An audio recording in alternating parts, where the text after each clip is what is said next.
gorgeous. Today we're going to talk about how to bring a coaching presence to your client sessions that will allow you to see them so clearly that they start to believe in themselves. Let's get to it. Welcome to the Powerhouse. Vanessa Long here, coach, trainer, and creator of Discovering Your Passion and Purpose, the Business Building Foundations, and the Powerhouse Business Academy. It's time for your mojo moment in which I share one of my favorite quotes and then give you a power tip so you can take the inspiration and make it practical right away.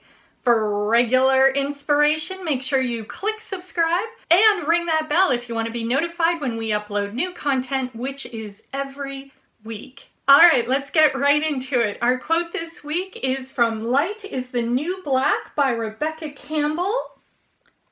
And we are on page 82, in which she says, "The greatest gift we can give another person is to witness truly their being here, to see deeply and acknowledge the sacred soul that dwells within them and is longing to emerge."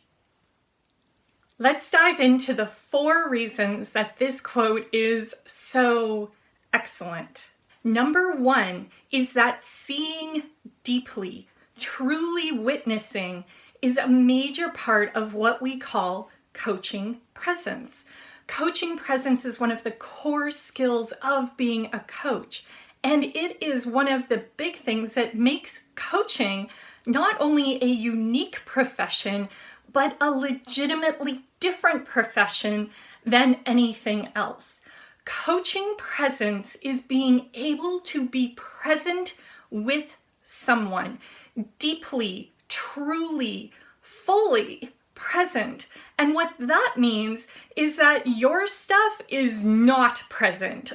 Everything that's going on in your world, all the drama, all of the chaos, anything that's happening, that is up on a shelf, and you do not bring it to the session. One of the things that can easily happen in a coaching session is that you end up getting coached as the coach, and that is not what we want. We never want our clients to feel like we as the coach are getting more out of the session than they are as a client, or that they're having to hold space for us because we are showing up a hot mess. So when we show up with this coaching presence, with this ability to hold space for them in a very non-judgmental way, when we see through their layers of BS to the sacred soul that is living inside, we have the ability to see and feel and hear them in a very special way that they've probably never felt before. And I'm sure that this is one of the reasons that I have such a high conversion rate on my discovery sessions, because often in those sessions, the person that I'm talking to will say, "Holy crap, no one's ever said that before," or "Holy crap, I've never said that before to anyone." People feel safe when you're able to show up and hold space for them in a very deep and sacred way. And make no mistake, when I am on a coaching call, and I hope it's the same for you, that is a deep and sacred space. It is a sacred honor to be able to see into someone's soul and make room and hold the space for their unique brilliance to emerge. Number 2 is that it takes a tremendous amount of courage to show up and be vulnerable in a coaching session. And one of the ways that we can hold that coaching presence for our clients is to remember and to occasionally remind them that we see that courage, that we see that vulnerability, and we respect the heck out of it.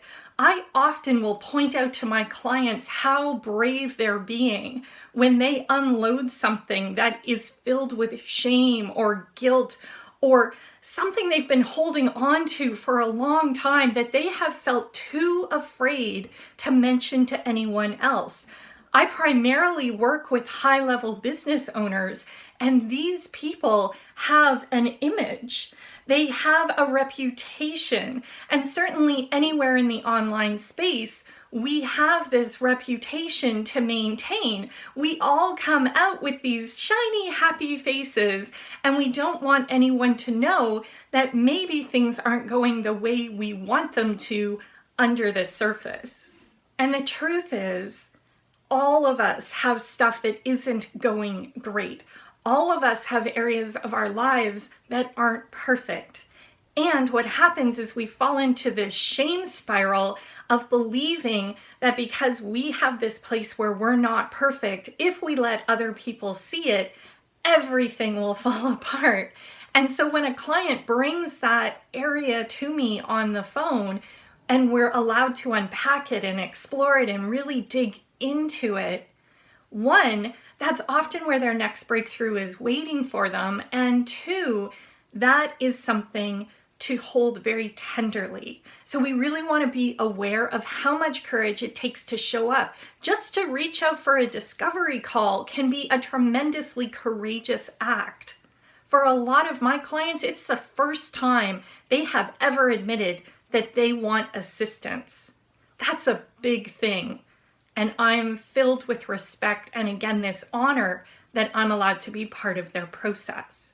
Number 3 is that when we are focusing on this coaching presence, this ability to truly see their sacred soul, to see so deeply into them that we see the spark of God flowing in and through them, we develop this ability to listen. And there are different levels of listening that we go into in the Powerhouse Coaching Skills course, but we develop this ability to listen to the energetics, to the spaces in between. Whether we're working with one person or a couple, we develop the ability to hear what isn't being said. And sometimes that's because the client is so afraid to actually admit what is really going on. And so when we, as the coach, say, is this what I'm actually hearing? And we reflect back to them what we believe we're hearing, and they go, oh, yeah, that can be a huge breakthrough.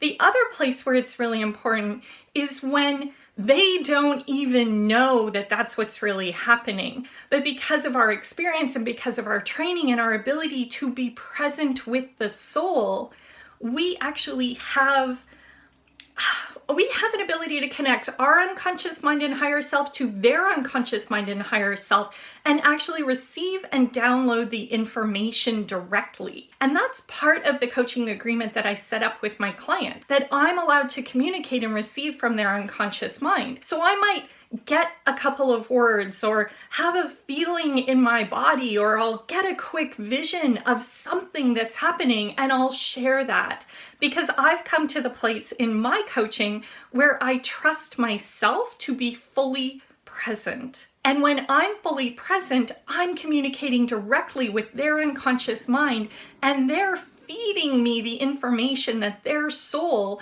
wants to have heard. Feeling into the energy, getting into deep rapport with our clients, and being truly present allows us to work what seems to be magic. And often my clients are amazed at what will come through, and it just takes the chaos that they're experiencing and puts it all in order. It makes sense out of what hasn't been working or what hasn't made any sense to them. And that's a really powerful skill. And finally, the fourth thing about this coaching presence and this ability to truly see and witness what longs to emerge is that we all have something waiting to emerge. We all are here for a reason. We all have a mission. You have a mission. I have a mission. We all have a reason that our soul has incarnated on earth at this time and is experiencing what it's experiencing. We all have a unique vibration that we're meant to contribute to the tapestry of humanity at this time in this place. Nobody is an accident, and everything you've gone through has been leading up to this moment where you have the ability to switch from fate to destiny and step more and more into mission, purpose, and living a passionate life. One of the biggest gifts that we can give our clients is to find out What's waiting to emerge? What is the new thing that they're feeling called to? What is the excitement and the fear and the anxiety that's moving around underneath the surface that is longing to happen? When we dig down and get into this part of their soul mission, miracles happen. And what happens on the surface is that our belief in them allows them to believe in themselves, having that positive vision for their future.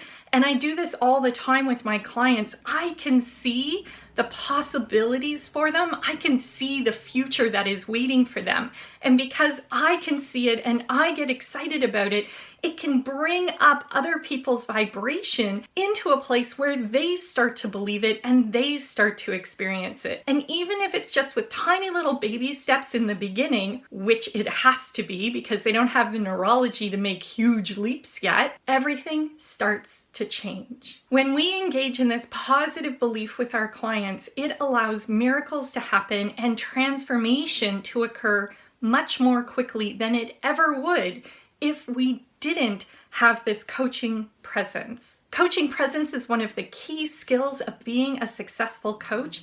And if you're wondering what else you need to be successful as a coach, I've linked a free training in the description where I'm going to walk you through the 3 essential things you need to build a successful, profitable, and sustainable coaching practice. What was your nugget of gold today? What was your big takeaway? What was one thing you learned, realized, or remembered that you'll be able to use right away?